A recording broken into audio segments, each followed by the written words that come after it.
Welcome back to the Law&Crime Network. My name is Bob Bianchi. I'll be taking it from 12 to 3. We are in the Rosenbaum trial. Stormy Hendricks is on the witness stand. Let's go to court.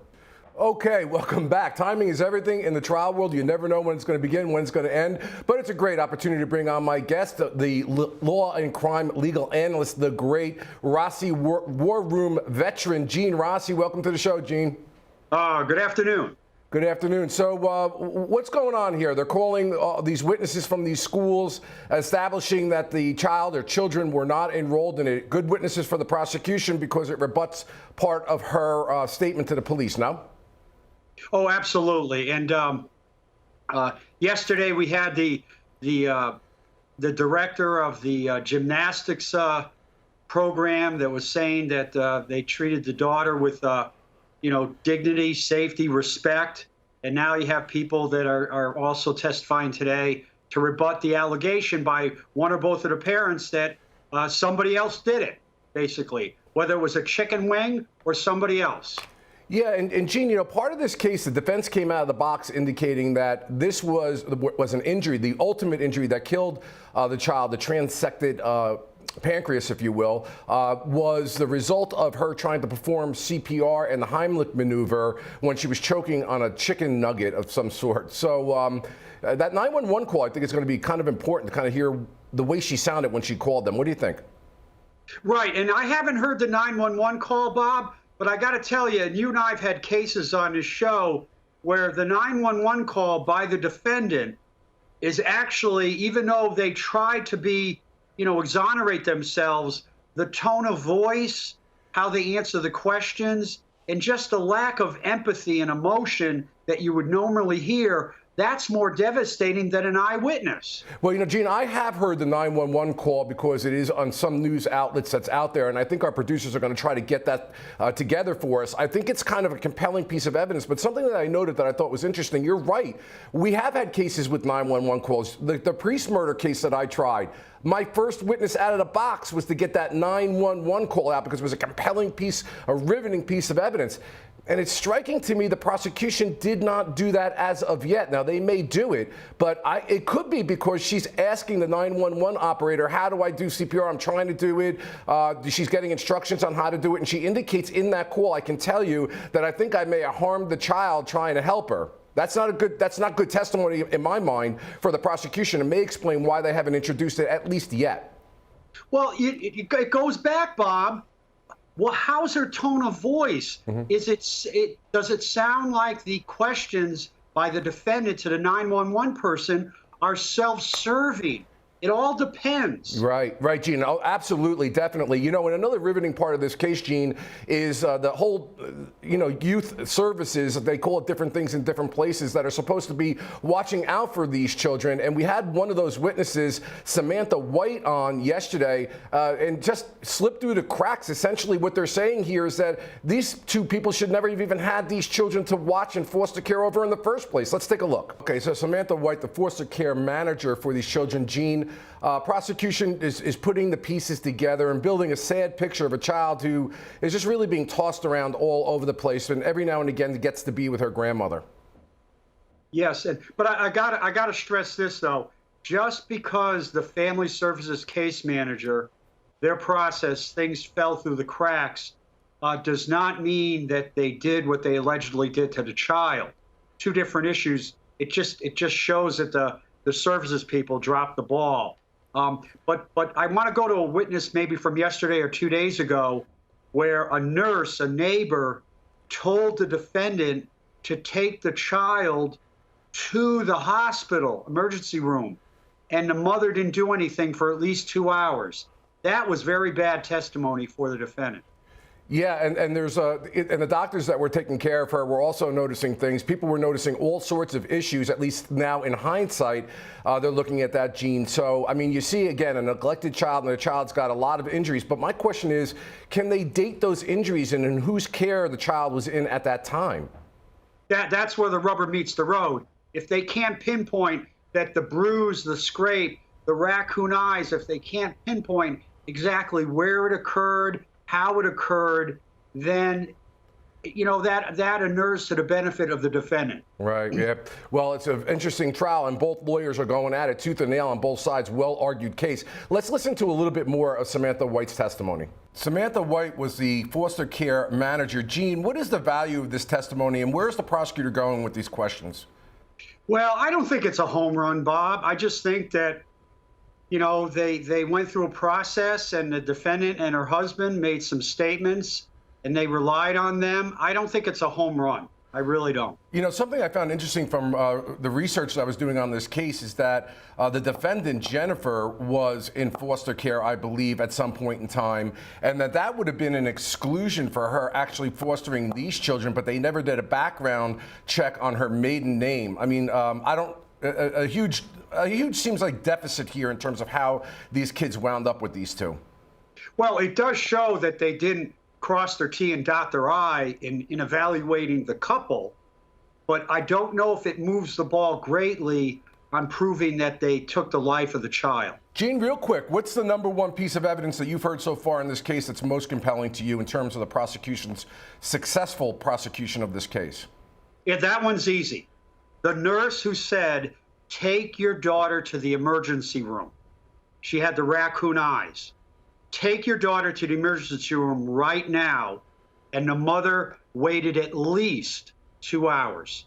That, to me, is a big red flag and loud gong. Okay, well, that is a good point, Gene, and there's a lot of that in this case, a lot of medical treatment, a lot of injuries that they're going to have to work through. We're going to do a little business here at the Law&Crime Network and take a break. We'll be back on the other end. Stay with us. Welcome back. I'm Bob Bianchi. I'll be here at 3, and if it's the Law&Crime Network, it is the only network that is covering multiple trials at any given time. But the beauty of this shift is that a lot of times they're on break for a little while, so it gives me an opportunity to be with a great DOJ 30-year career history pro like Gene Rossi to break these trials down. And what our producers do is get the best clips, the best of the best, so you don't have to go through the boring stuff. We can get right to the meat of the case. And as indicated before, I asked them, please, I want to hear that 911 call because we haven't heard it in court. And they did their magic, and we have it, Gene Rossi. Let's take a listen.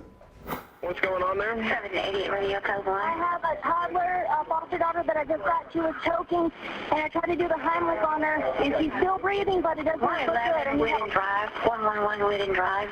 Code 1. How old is she? 2. She's 2 years old? Yes, sir. She is breathing now? She is breathing. I'm trying to do CPR. She keeps on going right on you. Alright. I'm hoping I didn't break a rib. I've been pushing hard. I don't really know how to do this. Okay, I'm going to give you instructions on how to do it. Is she still choking on it now? No. Okay, so it is out, so we just need to do CPR then? Yes. Okay. She's breathing, but it's not good. Please hurry. Okay, well, Gene Rossi, what are your thoughts, brother? I don't like that tape. I don't like that tape. You don't like it if you're who? I like it if I'm the prosecutor. That did not sound to me like a mother who is distraught that her child may be dying. Yeah, that's just me. Listen, it can cut both ways, but you would have to believe that she did something to the child that was calamitous, that actually, transected her pancreas, some sort of blow in some manner, and then had the wherewithal to call the police and then to say, I was doing the Heimlich and CPR, and she indicates she was afraid she broke a rib. And she doesn't know what she's doing. That takes some pretty special lying to do that quickly from an episode where she actually caused the injury prior to the fake choking. Absolutely, and I want to take this show to another level. If the prosecutor had not played the 911 call, Bob, as you know, the defense could have played it if they thought it was worth it, because it's a hearsay exception. It would be arguably an excited utterance. The mother is excited, under stress, so it would come in anyway. Okay, so Gene, let's go to a little law school here, okay? And by the way, today we're going to be giving a lecture to the ABA on media with the Dan Abrams Productions. And so everybody's out there that wants to jump online and try to find that, we're going to be doing that tonight from 6:30 to 8. But listen, Gene, here's the point. If it's hearsay, it's an out-of-court statement. But as you indicated, one of the exceptions to the hearsay rule is an excited utterance. And there is no question about the fact the judge would admit this, in my opinion, as an excited utterance. And there's other ways that can get in as well. But that was probably the easiest way for the prosecution. But here's the thing. If that prosecution does not play it, and they very well may, but if they don't, I think the defense attorney plays it and says, here's the thing they didn't want you to hear. So one way or the other, the prosecutor has to get that out. Oh, absolutely. If the prosecution did not play that tape, the defense could get it into evidence under the excited utterance exception. The prosecution got it in because it's a statement of a defendant. It's non-hearsay. But what I like to do when I prosecuted my cases, and I know you did the same thing, I embrace my negatives. I tried to make lemonade out of lemons. But this tape, to me, is not a lemon. I think the tone of voice, the intonation, I may have broken the rib. Okay, that's pretty self-serving, and it doesn't sound like a mother who's overly distraught that her child is in harm's way. Well, you know what, Gene? You may be right. That's why I'm going to ask anybody that's watching that are in our chat room, because we got our other jury right there in the chat room. What do you think? Does that 911 call support the prosecution, or does it assist the defense? We'll find out, Gene. I'll let you know the results when I check into the chat room. But you mentioned earlier the ER nurse that testified you felt was the most compelling witness. So what did the magic of our producers do here at the Law&Crime Network, Gene Rossi? They got the nurse's testimony. Let's take a look. All right, Gene, listen, I had Kit from the chat room as my unofficial counter on the previous question, and that question is as follows. Does the 911 call support the defense or the prosecution? And Gene, it is a resounding 100% of our second jurors said the 911 call helps the prosecution in the case. Good. Gene, they agree with you.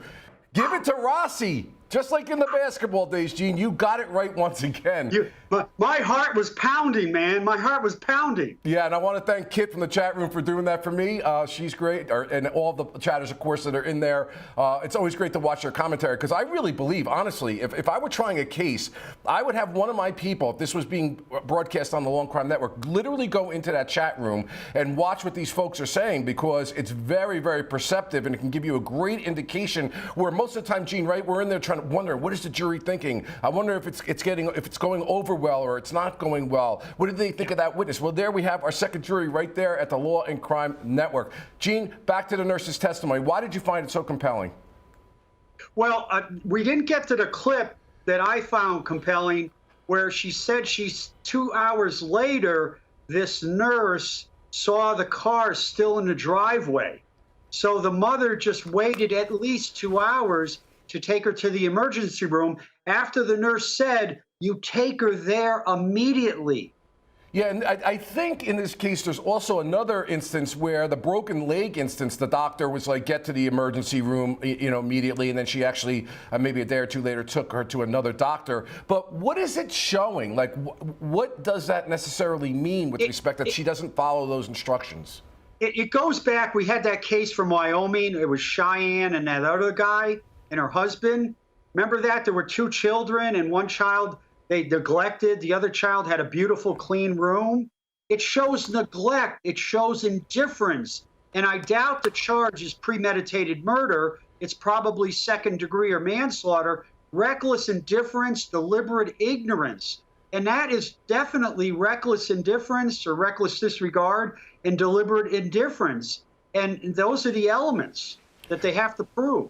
Right. And so, Gene, is that the reason why it's not 404 evidence that we love to talk about? To me, that is the most important rule in my mind in the evidence rules, which excludes other act evidence of bad character or bad instances because it goes directly to a charge or charges in the indictment? Exactly. It's not other crimes. Other crimes would be if this defendant did the same thing to another child.